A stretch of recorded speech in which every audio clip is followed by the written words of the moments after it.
They go off. We'll be racing in Spain and the duel will begin. Now! Montoya's not got a good start. Look at Trulli. Fantastic start. And he's going to go down the inside of Michael Schumacher, just like we thought he might do. And look at Sato as well. He too is going to pass the champion, is he? Not quite. Sato 3 then. Montoya's on the inside of Sato. Montoya's had a stinker of a start. And Rubens Barrichello has held on to 5th place, but Alonso has got himself up to 6th. But Jarno Trulli has used that Renault system and off he goes. He leads in Barcelona. He's had 1 second place and 2 third places in that time. So 3 podiums, never a victory. And now we see the BAR of Button passing D'Amata. And we know they've got prodigious straight line speed in that car. Good power from the Honda engine. And Jenson Button beginning to make his way through. He's now up to 13. Yeah, Jarno Trulli's best result so far in his career. 2nd place at that rain-swept Nürburgring Grand Prix. You remember back in 1999 where Johnny Herbert won for Stewart.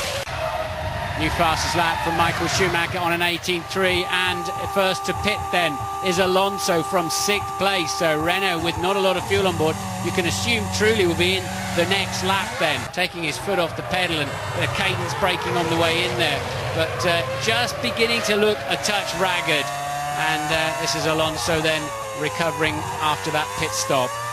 Yes, that was Alonso, of course, I beg your pardon, not the race leader, and he dropped in 17th place between Pantano and Klian, but he's just past Pantano. So Alonso and Trulli, we believe, is coming to the pits. Michael Schumacher takes over the lead of the Spanish Grand Prix. How much longer can he stay out, and can he do enough to get ahead of Trulli through these pit stops? Sato around again, and Michael Schumacher then put in the fastest 1st and 2nd sectors on this lap, on the in lap. That's critical. It's the in lap plus the pit stop plus the out lap that makes the difference. And well, we'll find out how that works out. I suspect that might well put him ahead of Trulli. Yeah, it certainly should do. It was a terrific lap. Takuma Sato then leads the Spanish Grand Prix. Where does he come back out? There's a Renault there just in front of it. Yeah, it's done the job. This is Heidfeld just going round the Minardi of Zsolt Baumgartner, who got himself into trouble. That's 18th and 19th places. Those two are disputing. Meanwhile, Takuma Sato and Rubens Barrichello at the front. How much longer will Sato go for? In he comes. There's your answer. Well, he led the Grand Prix, which is good news for him. And now then, Barrichello, of course, who's just pumped in a new fastest lap of the race. Barrichello was fueled more heavily than Michael Schumacher and leads the race and has not yet had to pit. Now, the interesting thing is how many more laps can he do? I don't think Barrichello's going to be springing his trap at the first pit stop that he does. I think it'll be the 2nd stop for these guys, where Barrichello will suddenly pop up in a very good position. There he is, your race leader here, and a lot of racing still to go here at Barcelona. This is lap 12. Rubens Barrichello is leading 11 seconds ahead. As you can see, Montoya going down the inside of Massa. That's a pass for 7th place. Montoya having made his first stop of the afternoon. Massa has not yet pitted. Yes, and the received wisdom here was that a new set of tyres is what you really want to have, as we see Klian getting it very wrong at the reshaped turn 10 there. And they're looking quite shiny where they scrubbed, couldn't see with the sun glinting off, and away he goes. Was there a little delay there, James? We cut away, but I just wondered if it was... Yeah, of course, two-stopper, he'd be in the pit. He needs about 9.5 seconds worth of fuel, yeah? Yeah, 9.5 seconds worth of fuel. About 63 kilos of fuel then going into his car. And that'll take him through to around about lap 40. But he's facing a stiff challenge here this afternoon from his own teammate, Rubens Barrichello, as we look at Zsolt Baumgartner in the Minardi, making his 3rd retirement of this 2004 season. And I'm sure another clockwork stop here, a little bit longer for Michael Schumacher, possibly a slightly longer stint then for him as he rejoins. And well, where will Rubens Barrichello be? Very, very close is my guess. Let's see, there he is. And Schumacher up to speed, doesn't have to cross the line. Barrichello can do nothing about him.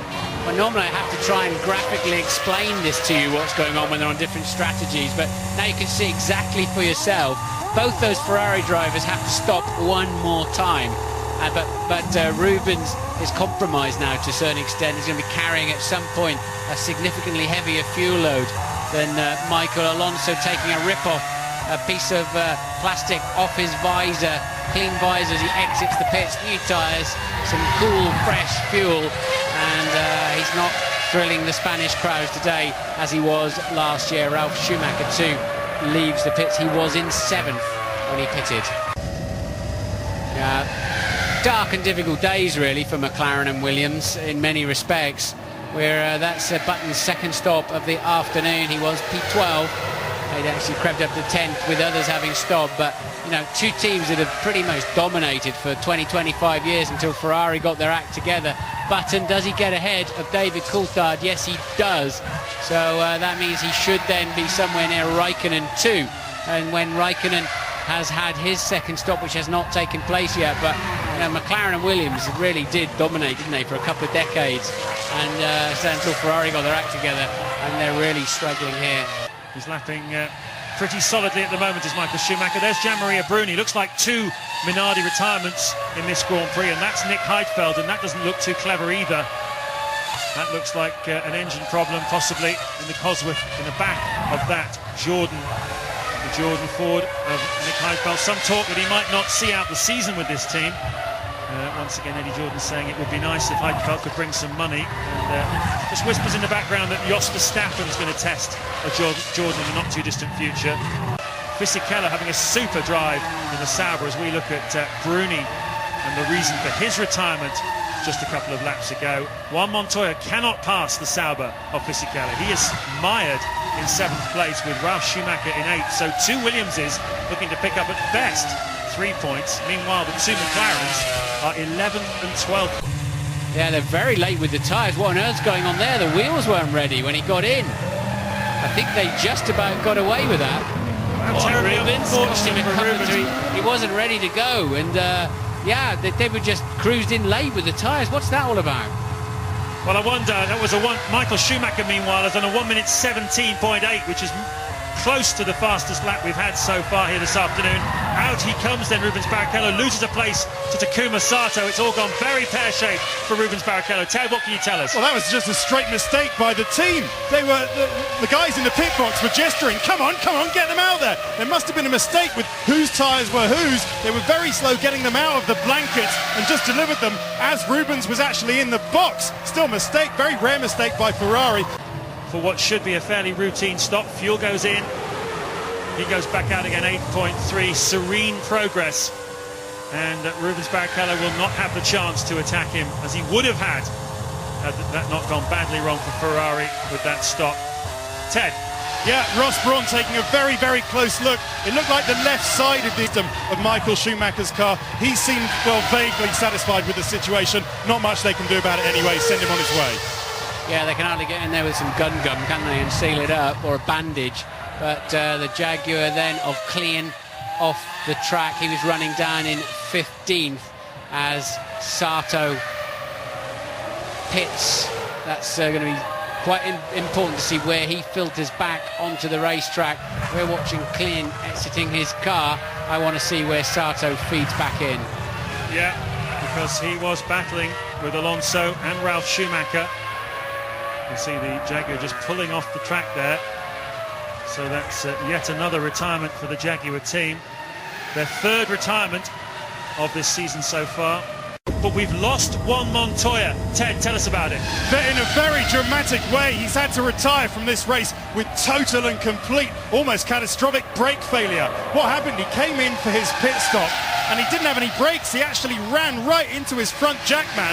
The front jackman collapsed and hit the front nose of the car. He's okay though, he's got up, but they tried to fix it, but the brakes were there were none left. There was smoke and fire coming all over it, and he's had to get out of the car and retire. Too bad. No danger of losing out to him, so Button hopefully will nurse it home for 8th place. And Michael Schumacher has time to take his hand off the wheel to wave to the Spanish crowd here, to acknowledge their cheers. He's going to come through to collect his 5th win of the 2004 season, his 6th win in the Spanish Grand Prix, the track where he won his first ever race for Scuderia Ferrari.